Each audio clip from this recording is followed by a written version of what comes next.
Hey, how's it going, everyone? And welcome to Studio Pumps Recording for Horses, a panel where we talk about anything involving a mic between voiceover, vocals, music instruments, or anything of the sort. Anything that involves you being in a microphone and using anything to record with it. My name is Lynn Ray, and I will be one of your speakers for the panel. And here to my left, if you'd like to introduce yourself. I was hoping I could.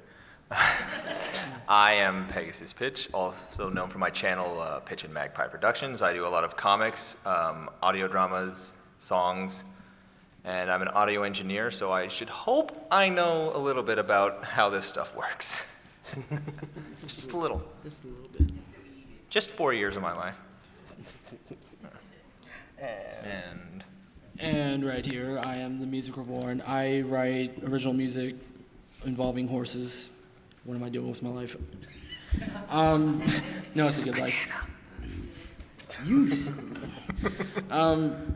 I also have spent like way too many years in music. I got a degree in music performance, but I also learned a lot about recording just by these guys. But I'm here to share it with you all now, so yeah.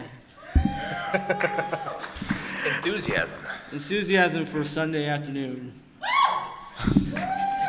So much for being one of the last three panels. As for a little bit of my background, I've been dabbling into voiceover for about, goodness, what year is this, 2016? Okay, so yeah, about 7 years, being from the most amateur and then slowly working my way up to a couple more professional things. Basically voiceover to recording vocals for singing and music and stuff like that, including recording with instruments. And I've done this across a couple of different fandoms, and I've ranged with the degree from theater arts and acting business, and I've just taken it over into this particular field. And goodness, it's definitely, you definitely have differences in how you could record in regards to every different area, especially when you come into different presets and programs, and there are just so many different specifics with how you would take to all that. And in case if anyone would like to even jump in and elaborate a little more with it. Elaborate? Well, okay, so I've been a part of this fandom since 2011. So I've been here since almost the beginning. I've been getting my audio engineering degree since 2012. I just finished, so I hopefully know a little bit about music and how that plays, how editing plays into that. Because whenever you're working with vocals, it's so different because I've done a lot of live work in the studio because we have to edit while they're actually recording, which is a lot different than most people who do music in this fandom who do post-production, which is it's sent to you, and however good the quality is just depends on the person and their microphone and their setup, and you can give them tips, but you can never really control the outside source. So hopefully what we can teach y'all is how to control your own recordings, so whenever you do send it to somebody who does the post-editing, or if you want to do it yourself, you'll know how to better it from the beginning, if that makes sense. It'll make sense by the end of the panel. Y'all are all quiet.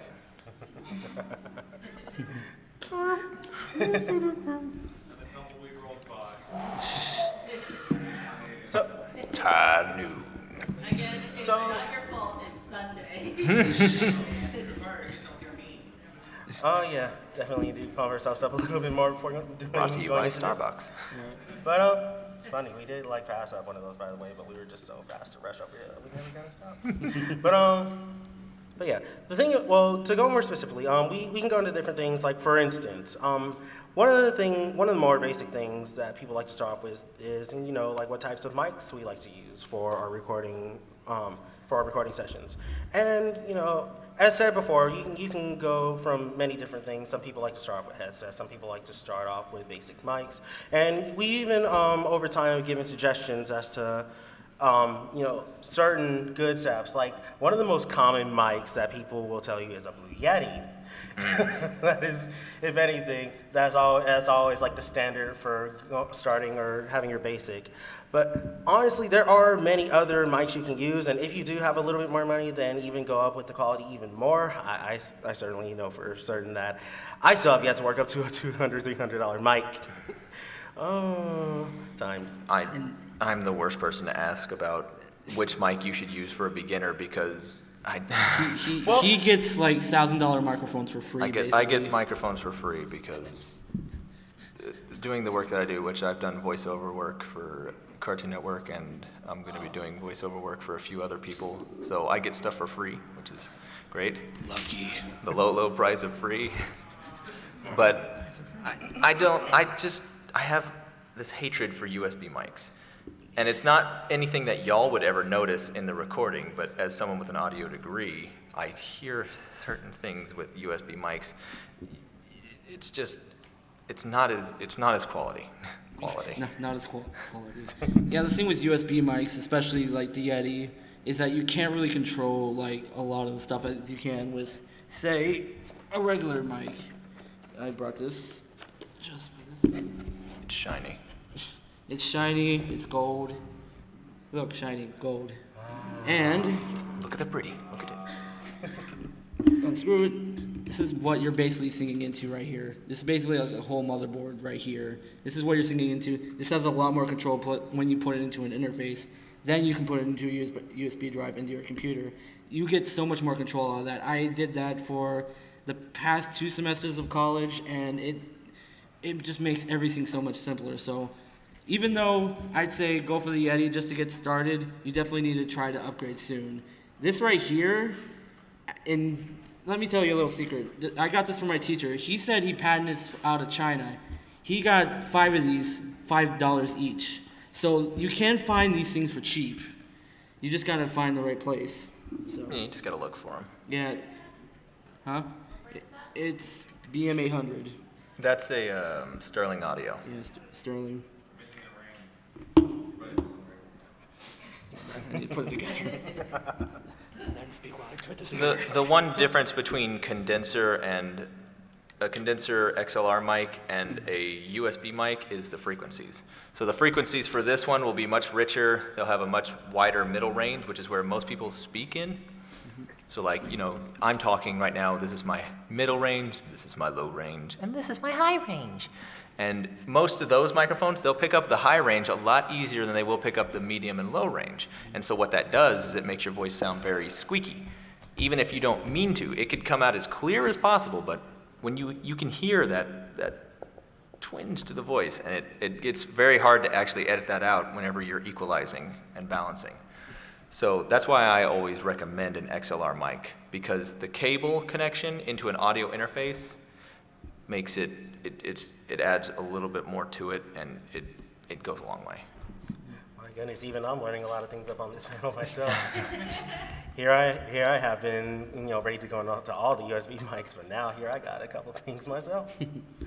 But then again, we're all still learning here. It's all still going up within this. Always.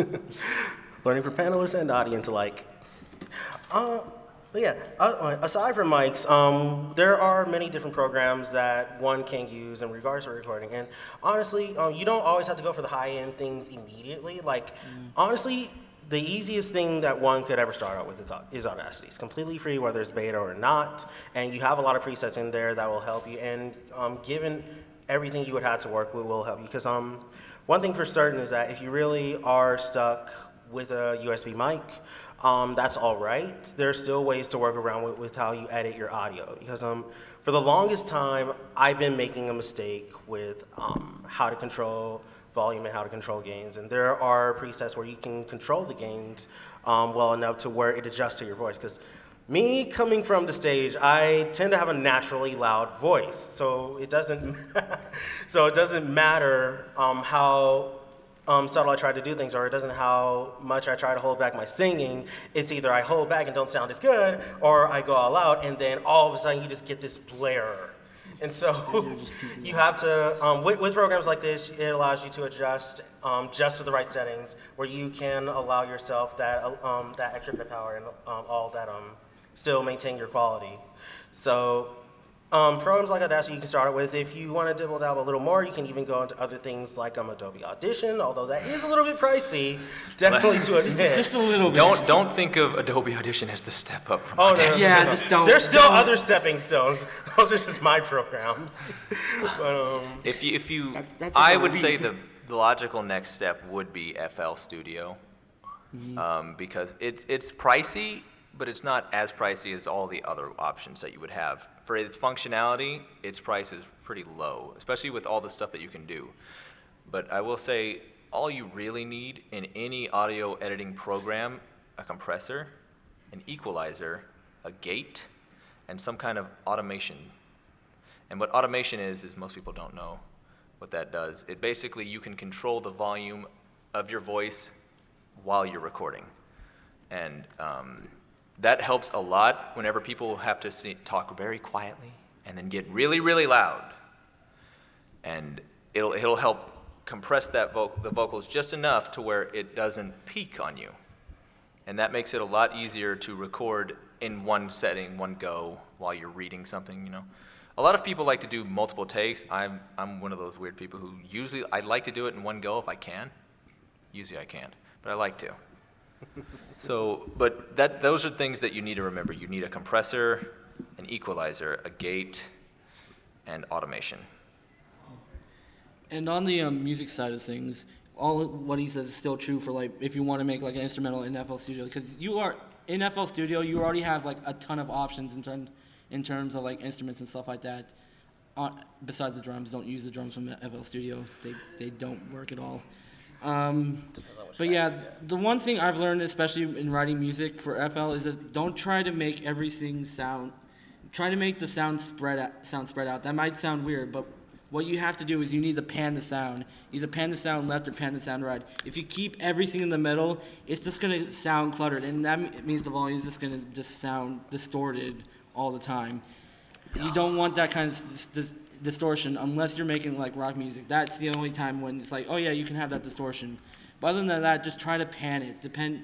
Try to figure it out depending on how many different instruments that you have.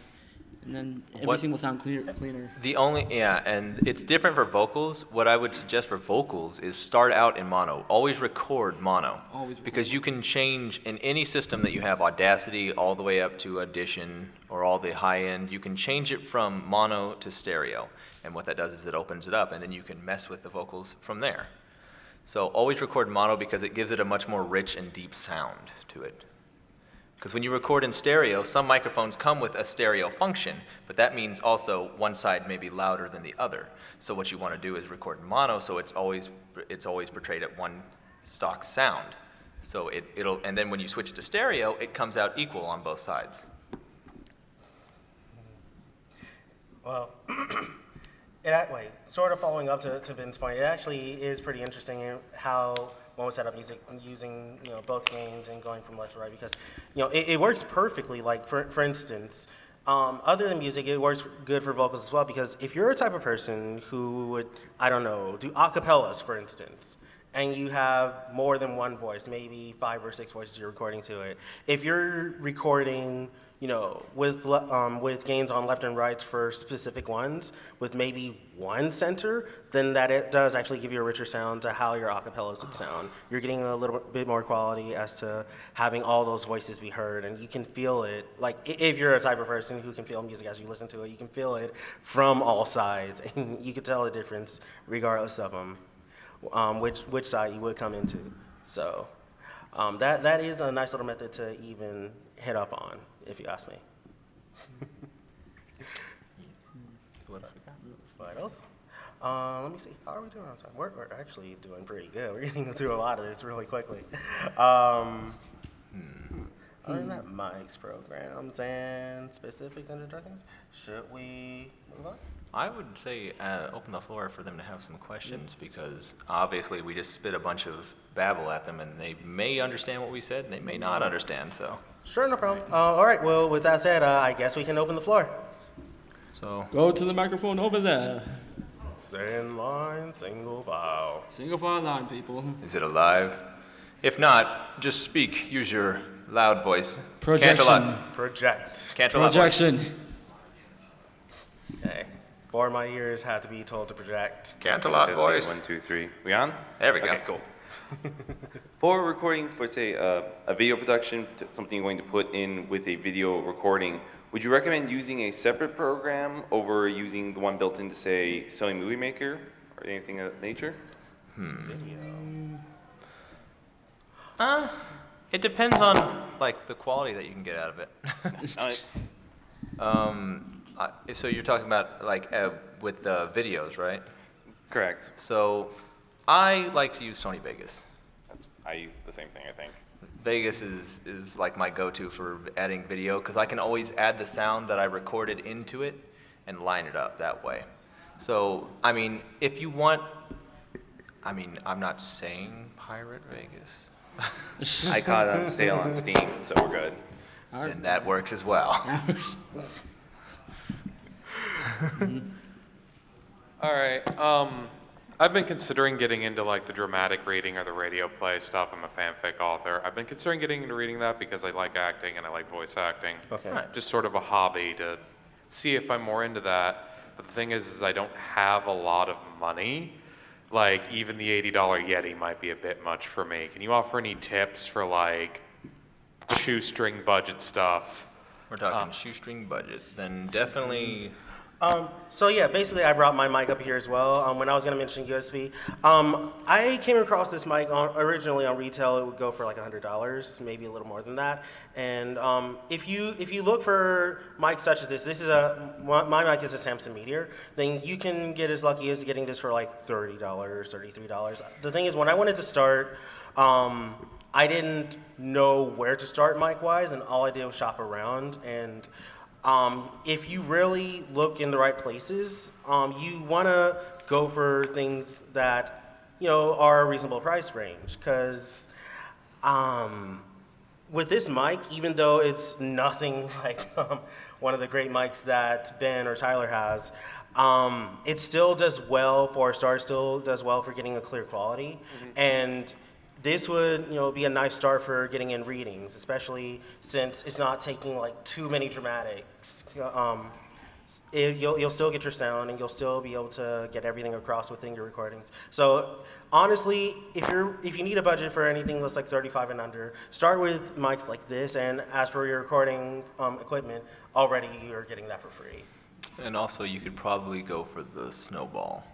The Snowball? Yes. Blue Snowball, yeah. The Blue It's Snowball. another Blue product. Yeah, it's a lot cheaper.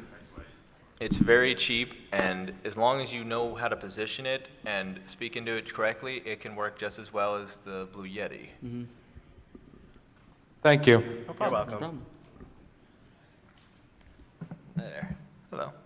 Hi. So, say we're in an instance where we're recording multiple instruments, like one person's recording individual instruments and then throwing them together in a track. What would you recommend as far as panning is concerned? Like, what would you go to pan first before anything else? It would depend on the instrument, honestly. Yeah, it really would. What I usually do is I usually put my bass on the left side and everything drums in the middle and everything else on the right that I have. But that's just usually me. Everyone has a different way of doing it. And I try to keep, and with vocals, I try to keep it within the center as much as I can if I'm writing an original song. So. What you would do for that is basically put them all in there and listen, and as you go along, slide it all the way to the left and all the way to the right, so you can hear how it sounds on each side, and do that for each and every individual instrument. And then wherever feels the best, because editing music is very much you got to feel it out game. You don't just know everything that you're going to do with it.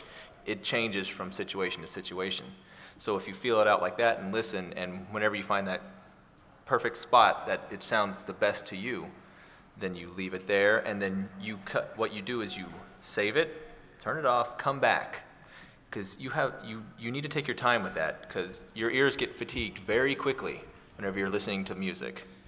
So you want to come back to it and listen to it again. Maybe it'll sound different this time. You're like, oh, well, I could change that, and this will sound a little bit better. All right, thank you. You're welcome. Hi. First off, I work with a lot of Vocaloid software. I don't know if you've ever heard of that. It's like, Vocaloids, yes. yeah, it's like voice synthesizers. And one of the main issues I have using the software is like mixing and tuning vocals. Do you have any advice for that? Especially for covers and stuff. So you're talking about basically editing the vocals. Say if you miss a note, you want to be able to kind of correct it a little bit. Yeah, pitch correction, like auto-tune, I haven't been able to figure that out personally, but There's a lot of different softwares out there. The one that I would always recommend, even though it's a little pricey, is Melodyne. I have a friend who uses It's that. very good for pitch correction. Whenever it changes the notes, you can lift up the note to where it's supposed to hear. You can hear it as you lift it. You'll click it, and you'll hear the note, and then you can move it up, and it'll play that note. So that way you know where you're actually placing the vocals, and you can play it in. It can be an add-on VST to anything except Audacity, I believe. Yeah. Okay. But any of the other higher end ones it can be added to, and basically that's the way I use to correct vocals, especially when singing. And what are your opinions of headset microphones? They're better than integrated microphones for It's like laptops. better. It's better than using like a laptop mic. It really is. A dedicated mic in and of itself is better than using like the one that comes standard with laptops or computers or in a camera. So I would always recommend those over that. Okay, but you would still recommend like the smaller ones that you guys? Yeah. did? Okay. Yeah, and if you can up to those, then that's great, and you don't have to. I can't push how I use my audio because the stuff that I have is beyond. It's insane. It's I've seen this not- collection. It's insane. It's not a normal price range. Well, work like there has come a time where I have had to work with headset microphones, and it is like Tyler said, it is better than using a laptop base. And for years at 17, 18 years old, that and being the only choice, I've worked with that. The only problem with headset microphones is that it's a lot harder to deal with the pops that come with it, and it's not like you could just put a pop filter in front of a headset and then try to work with that. That's too much to work with. I've even had times where I would work hard to put a towel over my mouth and still do the lines, although that would just only create a muffled sound, but you can reserve the pops. But that's only if you're using it for anything serious. But if you're the best thing you could possibly do with a headset is that you can adjust it in a way where your breath is not constantly hitting it. So if anything, probably adjusting it to just right over your lips or nearly to your nose. But other than that, that's the best you can possibly do in performance. Other than that, if it has to do with anything speaking, then it's okay. Because working up to these mics, if the retails or the discounts really are too much, then one could potentially get away with using a headset.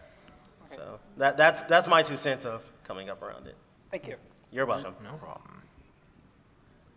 Hey guys. Hey. So, say that you don't have a ton of experience in doing voiceover work, Right. but Okay. you're interested in directing a project that will have voiceover in it. Any equipment, software you recommend? Any tips? So if you don't have like a history or knowledge of voiceover and how that works, you could always find somebody who does have that knowledge, and they can work with you as like the co-director or the vocal coach, which is what I do for a few productions that I'm in. Princess. It's a production online. It's called Princess Trixie Sparkle. If any of y'all have heard of that, and it's basically I'm the vocal coach. I do all the audio editing. So it's never going to be a one-person job. The director, who is my friend, my longtime friend Mag, she directs, she writes, and she helps align audio. She does. We put so many hours into those. You'd be amazed how much time has to go into those if you want to do them right. So the best thing I could is always find somebody who can help you, because you'd never want to be the one doing it alone. You'll drive yourself insane, I promise. The thing about a lot of those fan projects is that it's never just one person. It's a bunch of people coming together to make something great. So you always have to think about that. Because I know some people who have done projects like that who just think of like all me, and they just burn themselves out before they really get a project off the ground. So really just try to find a team that's willing to help you out, and then just try to get that project off the ground. and it's a constant support every step of the way. Because like, for some projects, even then they don't always work out with the most perfect setup or the perfect mics. But it's a constant dedication. As long as everyone is willing to stay with it, and as long as everyone's willing to stick together and progress together and support and help each other within that project, then you'll still be on a better road to having a successful project in comparison to many others that will continue to be stuck or not hold as much direction as one should for it. So it's definitely that dedication. Did that sort of answer the question? I guess, yeah. Any advice as far as like where to look for help? There's a couple of websites that you could always check out. There's Voice123 if you're willing to pay, because some people on there, but they'll also do free work, because it's all about publicity in the voice acting world. People like to get their voice out there, no matter what it is, usually. So there's a plethora of ways that you can look up online. Look for YouTubers that you find that are good voice actors or have a history of being good at this kind of stuff. You can just type in audio engineering or voice actors into the YouTube search. And also, like, even then, YouTube is still a pretty good help, because I remember years ago, back in 2013, I wanted to do things with people who were within voiceover at the time. And my story was, I started off, trying to do something with Eileen Monty, and her advice was to do this exact same thing, to look for people within this. And if it weren't for that advice, I would not know where to go, because that's how I came across people like Ben and Pegasus Pitch and a couple of others that are sadly a little bit inactive right now. But it really is all about searching and talking to people and getting into contact. And soon, you'll start from finding 1 or 2 people to maybe even potentially being a part of a group of 10 people who are in this same category. And from there, you all could work together in, building up into voiceover work, or even starting more projects or ideas and reaching to somewhere. So basically, it's all about being social and networking with people. Okay. Thank you so much. You're welcome. No problem. All right. All right. I've been. Oh, sorry. So it's all right. It's okay. It's all right, come on. I've been using microphones for at least years and years, and I have not been trying to get an edit for the audio that I recorded. I tried so hard and I couldn't get the edited audio I wanted. Are there any tips on how I could edit the audio to get it what I want? I would look up a lot of online tutorials. That's what I did, because whenever I first started out, before I was getting my degree and actually learning the proper way to do it, I would always look up YouTube videos. YouTube videos are the best way to really help everyone nowadays. So basically, just type in how to make clean vocals or how to edit vocals. Is that it? That's what I did. Yeah, that and just a lot of practice too. The more you record, the more you do, the more practice you get, the better and quicker you're going to be able to do the stuff. It's always trial and error. Yeah, it's always trial and error. Just to never give up on doing it. And honestly, there's absolutely nothing wrong with finding tutorials, because the thing about tutorials is that they are there. Like, the best thing is that they're free today. They are? Any tutorial. They are. If you look on YouTube and look for tutorials for any program, doesn't matter if it's free or paid, you're always going to find help as to how you can better your editing skills and how you can find many different things to improve your editing and to improve what you want to get from any type of recording equipment or music. Everything is there. You just have to. All you got to do is just simply look for it. Okay. And my mic wants to speak on here, but I'm not Thank gonna you. let it. You're Yep, welcome. You're welcome. No problem.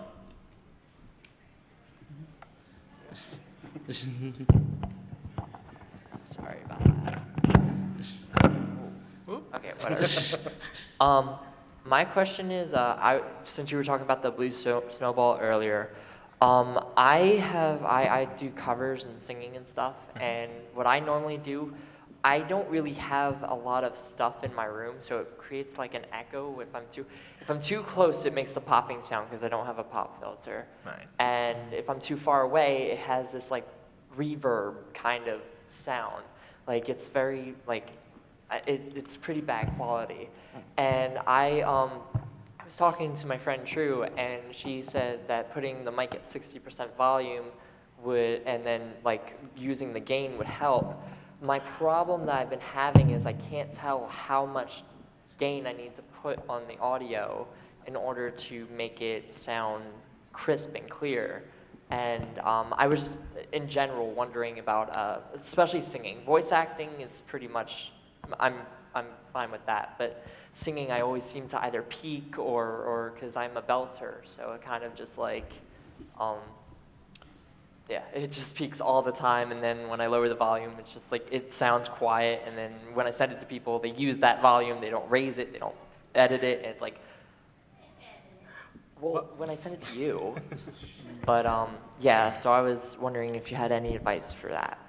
You say you're a belter, right? Yes. Well, this goes back to earlier when I mentioned that at times I can have a naturally loud voice. And I understand that peaking situation. And people say to constantly raise the gain. Well, actually, for those who have louder voices, you sort of want to lower it. Because like, if you're singing and you're one of those to really go all out, for basic setups, if you're not the types to have the microphones where you can instantly control those from a different point, then one of the things I've learned over time, and as you can sort of see on the screen, the gain is all the way up here. Now, for some people who already have presets, this could be fine in the case, but for me, usually I have my gain all the way down here, like around from 10, sometimes maybe to 12, whenever I do my singing, because when I hit my notes and when I go up, I hit them high. And if I were to have, my singing and I were to have my gain up here, or even up here, that's gonna be noise. It's not even gonna be a voice you hear, it's gonna be noise. And so to really be heard through any loud singing or belting, you wanna have it down there so that it's heard. And any other details that would come from that would really come from the type of equipment that you would use. Okay, so like 11 to 12, but then when you edit, that's when you raise things up, or that's when you alter things. So if you are doing quiet things, like that's what I'm talking about. Oh, sorry. That's sorry. what I'm talking about. Like when I lowered the mic volume to like 60, and then when I'm done recording, then trying to, like what I usually, she said amplify, but that doesn't work sometimes. So then I try the notches, and I can't seem to figure out what sound, like how loud it should be. What you're probably needing is an equalizer. Equalization will help bring the lows, your quieter parts up, and bring the higher parts down to a happy medium. And what you can do is you fiddle around with the equalizer until you hear that sound that you want. So basically you just listen to the vocal track over and over. It gets really annoying, I promise, but you keep playing with it until it sounds as crisp and as nice as you want.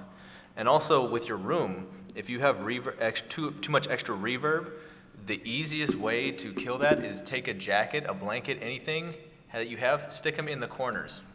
The corners is where all of that reverb builds up the most. Okay. If you put those there, they act as like a makeshift bass trap, and that will prevent most of the room reverb. You'll still have a little bit, but you'd be surprised how much it takes away. What do you mean put it on the corners? Like, As in eat the very edges of the room. Okay, so have something In there. in the wedge of the room, the wedges. Okay, how would you hang it up, or? If you want, you can put it up in the top wedge or the bottom. You can just kind of stick it in the corner if you want. If you have enough clothes, you just stick them right there. That's what I did for a very long time until I bought the professional ones. So it only have to be like a section of the wall, corner. Yeah, it doesn't have to cover the entire wall. It's basically the bottom, the top of each corners. That is where all of the reverb likes to collect. Okay. So just doing that, or if you have a closet, record in your closet. Okay, cool. All right, thank you so much. No problem. You're welcome. All right, I'm sorry, I'm a little greedy. I got 3 questions. Hi, All right. Ahmed. All right, so pretty much, when it comes to doing, what headsets do you recommend? That's the simplest question. So headsets. Headsets, I would always recommend a gaming headset. Those are the best quality that you can get for a headset mic. Like if you just get like the off-brand ones, they'll work, but the gaming ones are the best because they're made to be able to chat nonstop all the time because gamers like to stay on games for a very long time. And knowing gamers, they can always get loud. And also they're much more sturdy because gamers They're get very angry. sturdy. They're on equal to like regular studio headphones that my friend Jocelyn has been showing me around. Those things cost up to $200 to $300 like a pair. So the best thing was probably to just get a gaming headset. For the audio quality listening back? Yeah. Okay. And if you but if you want to go like if we're talking high fidelity listening like what I do, you'd need studio monitors and maybe go to Guitar Center. Guitar Center will help you find the headset that's right for you. I would definitely always recommend closed ear. And if you can afford it, like the ones that are like $300, those are I found if you go over that, it's overkill. You don't need that. Yeah. So if you have the money for those can do it. But there's also ones that are in the $100 range they have just a little bit less fidelity as well, but they'll get the job done. I would always suggest Audio Technica because I love their headsets. Okay. All right, and then in FL Studio, since you guys have that, I have this problem whenever I have the VSTs in the instruments, and when I'm opening a project again, they can't find it, and I gotta re-put it in over and over and over again. How do I get to find it in the folder that I wanted to find it in? Let me see. It's like whenever it comes to whenever it comes to VLTs, it's always an every VSTs. now. VSTs. Oh God, I cannot speak. Oh boy. Can you tell I'm tired? He's hungry. It's like, He's hungry. When it comes to working with VSTs, it's always an every now and then kind of thing, and it's always just a case of, plugging them in, constantly trying to find them, and it's always a refreshing kind of thing. And the thing is, truthfully, there are some VSTs that can be a little dead, and all it takes is constantly trying to plug them in, and always refreshing to make sure they're always there. And I didn't plug it in, so nothing's gonna pop up. But if I did, then instantly it would highlight. As to finding them specifically, let me see if I can. like whenever you open a project that's already been saved, so you don't have to like keep it open the whole entire time and then like close it when you're finally done with the music. Oh, Gotcha. that sounds like an outside VST. Yeah. It's a pain in the rear end. It's like VST plugin not found. Yeah, for those, you have to do a lot of file working. You have to edit the files, and you have to go in there and make sure it's in the specific right folder for VSTs, and if it's not, then for some reason it doesn't work, or if you don't have all those little paper, those little paper files that nothing can read, but it has to be put in there, and if it's not, if you're missing even one, you're done. It's a true pain. It's a true pain, but what you can do is look up online guides. Definitely, they've helped me a lot to do that kind of stuff. They will show you exactly how to do it, and you can even look up the specific thing you're trying to use in FL Studio, and chances are someone's had your problem before, Yes, and they they decided to record to help. Good. And then the third question was, it had to deal with volumes as well. It was mainly when editing multiple different tracks from different things together, and That's it. like once you've done all the compression, equalization, and everything like that, balancing out the volumes, like music versus voices versus other people's voices and stuff like that. How do you get to where it's not too loud on one side, but not too loud on the other side, or too quiet on the other side? So And what I like to do, balancing. I keep everyone, for the first little bit of editing, in mono. So that way, they're all on the same plane, no one's this way, no one's that way. And if some people use stereo, which I always tell them not to, but they sometimes do, I will put them in mono, and then I will do extra equalization to make it sound more clear. So you'll leave them in mono, and then you'll go through and check volumes in places. You'll listen to everybody talking at once. How does it sound? How does everybody, it gets so annoying, I know. I've spent hours and hours working on projects before like that. Days, weeks, my life. But it's going to steal my life. It's going to take years off of it. And PTSD. when you I have PTSD. But when you do that way you can figure out where everyone, who's loud, who's too loud, who's too quiet, who should I bring up, and then you switch them all back to stereo, put them in their locations where you'd want them to come from in the speakers. And then when you think everything sounds perfect, but then you come back to it later, it's like, wait a second, that thing's too loud. Then you now. change it again. See, that's the whole process that I hate, but you have to do it. You have to turn it off, let your ears rest, and come back. Okay, so It's yeah. not. It's not. It's an something unfortunately lengthy process. It's not a thing that can take one day. I tried to mix stuff in one day. It is horrible. It is horrible. It is. Never do it. Yeah. That's why I just opened up like mixing commissions. That's why some people ask me, why do you take like 2-3 days to like mix something that I recorded for you? That way I can have time to just like Adaption. just to have time to like re-listen to older, because sometimes what I like on the first listen won't work like once my ears are all rested and stuff like that. So it's best to just take your time with the stuff.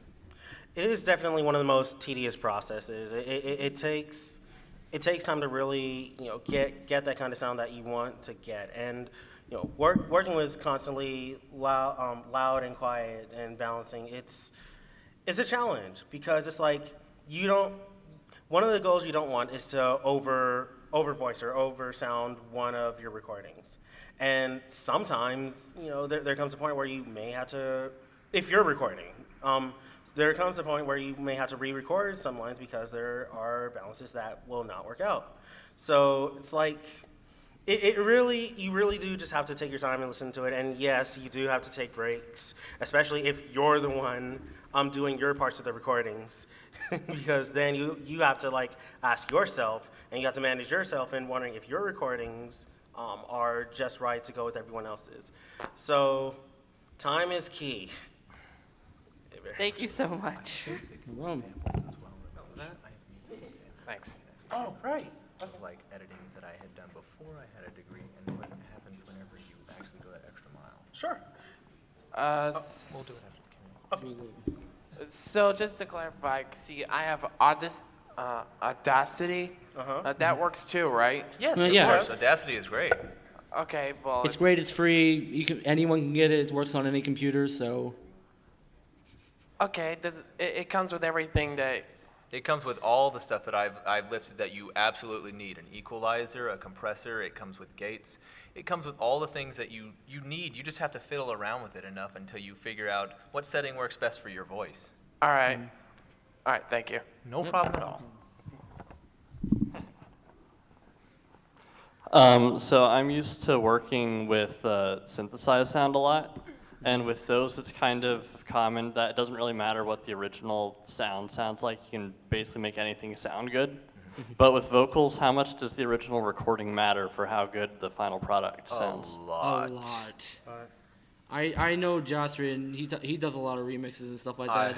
It means so much. It takes a lot of work to just trying to find like the right vocals, because sometimes, especially like in fandom works, some people are able to find like the high quality like vocals for like stems and stuff like that, but when you use like really horrible like stems, it just sounds like really off. It doesn't like the stems just don't fit with like the music that he was trying to make. So it's best to try to find, and it's really easy to find high quality stems like online. A lot of people, like, I think his name's like Rain Shadow or something like that, he has like a channel that has like all the stems in high quality just ready to use and stuff like that for stuff like that. All right, thanks. And one other one. Do you like equalize your vocals to cut off like certain ranges, like the lows, the highs, the mids, or something? Remember these numbers, everybody. For cutting off lows, you want to go to, I believe it is -30 or -50 dBs. It is at the bottom range for equalization. Oops. So -30, -50 for equalization. For lows. Jesus, everybody, leave me alone. All right, It thanks. was on silent. And then for highs though, you're just want to cut off just the top end. Like you barely want to trim it off. And what you can do for the high ends, always just listen as you kind of cut away from the top, because if you cut too much, it'll muffle the voice. That's the best that I can give, because whenever you cut off the lows, that's what cuts out all the mud in the voice, all the extra static noises or the room noise. All right. So you've mentioned a lot about like doing equalizers and stuff on voices. I have a project where I was thinking of doing where I'd be modulating my voice to sound completely different, like a robot, like a Dalek, actually, if you've ever seen Doctor Who. There's a lot of VSTs for that too. Destroy. Yeah, there's an easy trick to do it in Audacity, but the question is, should I do the equalizing and like the crisp vocal stuff before I make myself sound like a screeching death robot? Yes. Should I do it again after just to clean up? Okay, so clean up the vocals, then go screeching robot. Yeah, Cool, because thank once you. you make it as clean as possible, then it will still sound clean even after adding the effect. Welcome. How much should I learn about audio editing to do free stuff on, like, free voiceover projects on, like, voices.com? To do basic work, I would just say you can never really learn enough, but just basic knowledge. You need basic understanding of what a compressor does. What does equalization do? Those are actually basically the only two things you really need to know if you're just starting out and you really just want like the extra bit of quality. Compression and equalization is what you really need to learn about. Okay, and when should I worry about a demo reel if I'm trying to be go into voiceover as a professional, as a career? Like, because right now I'm just doing free stuff. And I want to push it into more professional paid work, but when should I do that? Because I know to get it professionally done, it's a lot of money. You know, it's hard to really figure out when you need to make that change, but usually whenever, the one time I notice is whenever you start getting more praise and then less criticism, as the criticism starts getting smaller and smaller, or even if it gets bigger and bigger, but it's good constructive criticism, that's whenever you know you should try to push yourself that extra bit to move into the higher end side of the world. Okay. Or of voice acting. Okay, thank you. This will be the last question, unfortunately. Hello? We're running out of time. Hey, I have about just under 2 years of experience practicing voice acting. Nice. Just by myself. Okay. And I've slowly kind of worked more towards, getting a better mic, using better programs and stuff. So I use, I think, Reaper now, which seems pretty all right. I have an Audio Technica. Those are nice. But I've only really recorded stuff for myself and just kind of messed with it, just kind of as a hobby. And I haven't really found anybody to do any work with. So you mentioned a site or something like Voice 123. I just wanted to know more about like networking and, finding ways to do stuff, put yourself out there. The biggest thing you can do is ask. You see somebody you like, wow, they're really good. I wish I could collab with them. I think we'd do great.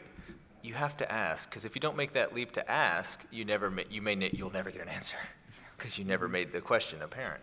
So that's the best way, is being social with people. And that's pretty much what networking is. It's being social with others who you wouldn't normally socialize with because you haven't met them before. Yeah. But, that's just kind of how it... That's how it always is with like anything, especially for music, because there were some people asking around for like musicians. I kind of just jumped on to help them out with the project. The project was Dark King like a couple months ago, I think it was, and that kind of helped me figure out, okay, I need to just like help out more people whenever I can with stuff like that, and just get my name out there doing more stuff. The more stuff you do with other people, the more, and again, the best thing you can do is just ask and see if you want to collab. That's what I did with a lot of people, especially Pitch here, even though I don't think we've collabed yet, have we? We sort of have. We sort of have, as in, this is a collab, yes. Yeah, hey. Technically it is, but... We're collabing right now. All right. Which is funny, we actually might do something a little later in regards to collabs and music. But everything they said is basically key. Because the thing is, you can discipline yourself, and this is something I had to learn the hard way. over years. You can discipline yourself as much as you possibly can in your craft to, better your voice and better your skills and, to just be the best in your field. But if nobody knows you, you're going to have a bad time. So You're gonna have a bad time. Oh, doggone it, Undertale. Anyways, but yeah, you could honestly just try to put your stuff out there and try to work with as many people as you can and show them what you got, because being a person with just a million things, be it the best or fairly good things, and nobody around just doesn't help you. So if you can get your stuff out to many people, if you can talk to many people and really show them what you got, then you'll go places. Yeah. Also something I had to learn the hard way. Just pace yourself and do the best you can with coming across the peeps. Cool, thanks. You're welcome. All right, now if I could just All right. find it. So basically what's happening right now is Tyler is going to present some examples as to what is of a good quality and what is of a not so good quality. And it's a controlled situation because these are both things I have edited. It's just different time frames. One was 3 or 4 years ago, back before I knew anything about editing. And then there's one that's now, and I want to see if y'all can understand the difference. Because they're not bad, I don't think. I hope not. If I could just find it. It's all in hindsight. There you are. No, not you. I don't need the full episode. I don't think we have time for a full episode. Let's see if we can play this. Now this one deals with mic quality. He's a good Discord actor, but man, his mic quality. Only seem to think that the reformed Discord has lost his sense of chaos. Could this possibly be true? No. Positively no. The Spanish for no. No.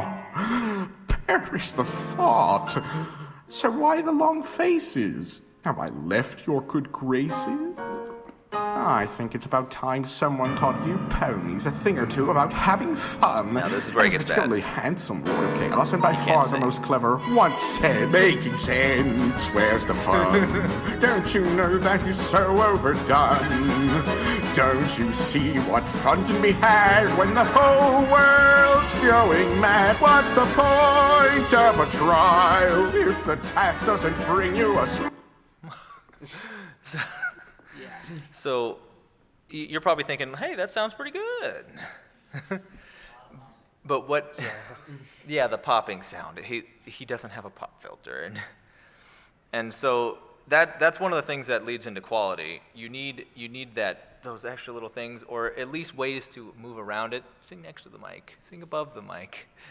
Don't go into the mic. And see, that was something I worked on. It was so hard to edit his vocals because if I could only show you the originals, his mic quality is not good. It's not. But that didn't sound very bad, did it? And that's what you can do with editing. And you mean like this and keeping it constantly like this and blah, blah, blah? Yeah. I'm so into voice acting. You always want to have distance when speaking into a microphone. And yeah, because I've learned this too, is that voices have like a distinct like distance that a sound has to mature. It's at least this much. Distance. Yeah. This far away from your mic. Mm-hmm.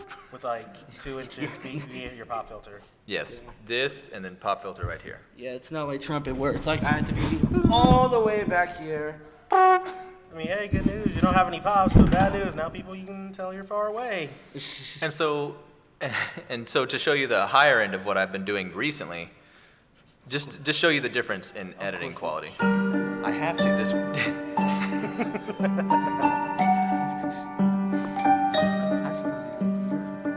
I could do my cover, because my cover is even newer. Because I'm constantly learning.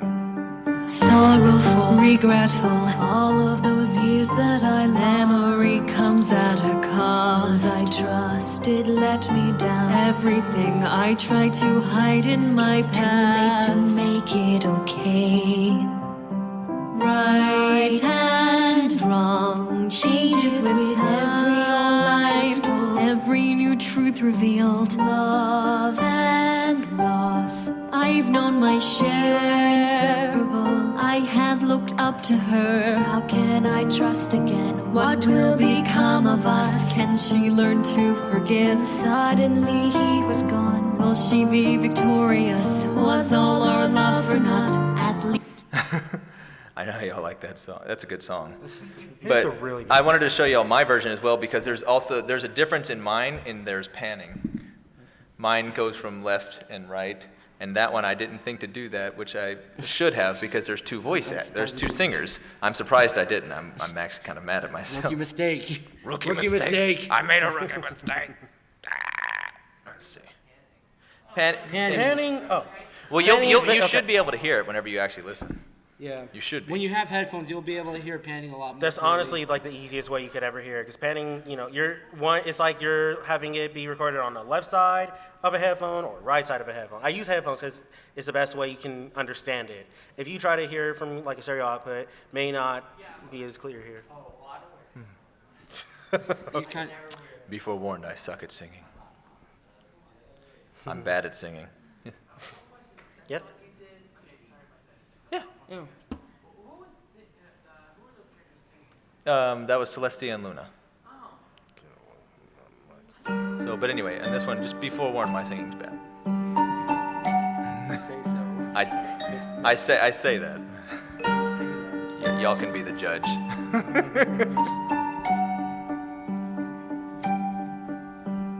Sorrowful, regretful, all of those years that I lost. Memory comes at a cost. Those I trusted let me down. Everything I tried to hide in my past. It's too late to make it okay.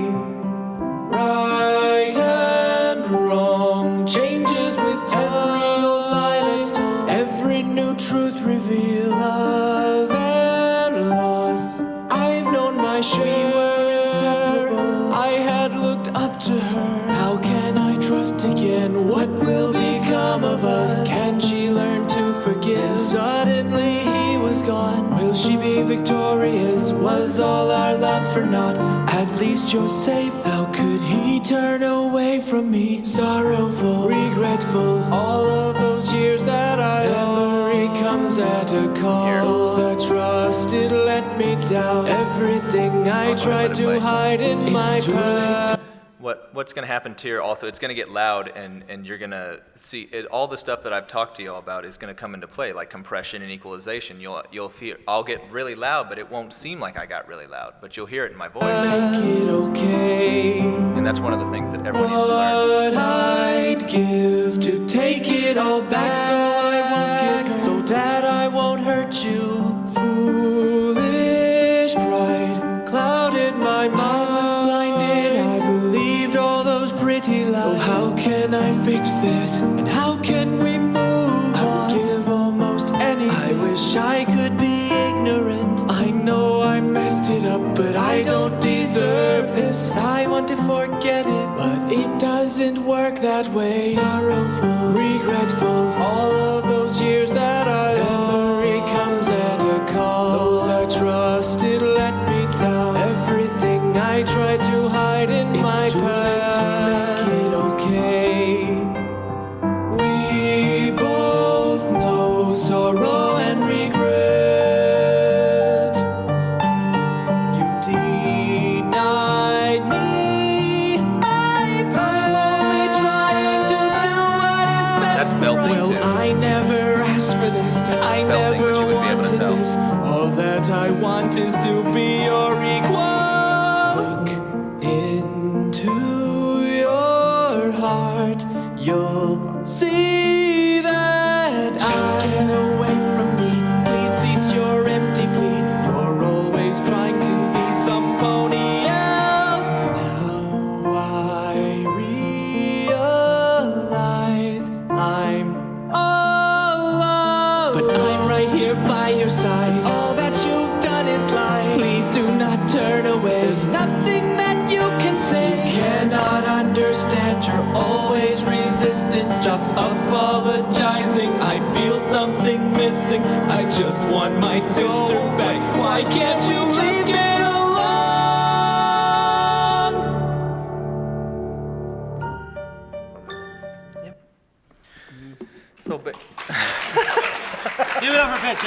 A cover that he made 2 months ago. Yeah. So, but that song that I did incorporates all the things that I basically told you you'll need. Equalization, pitch correction, adding gates, compressors. And you just have to find that right balance. What sounds good to you? Panning left and right, and it's a process. But if you really, really want to do it, and you have that drive to go that extra mile, it's well worth it. All right. Is that all? That should be it. Is there? Oh yes. Come on. The name of the song is "Sorrowful, Regretful." Mm-hmm. Yes. How long has that song been out for? 2 months. All right. Yes. Oh, last question. Last question. Oh darn it!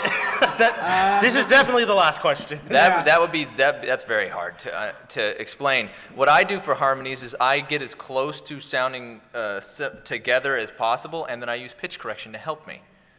And because that way you can drag it to notes that sound much better together.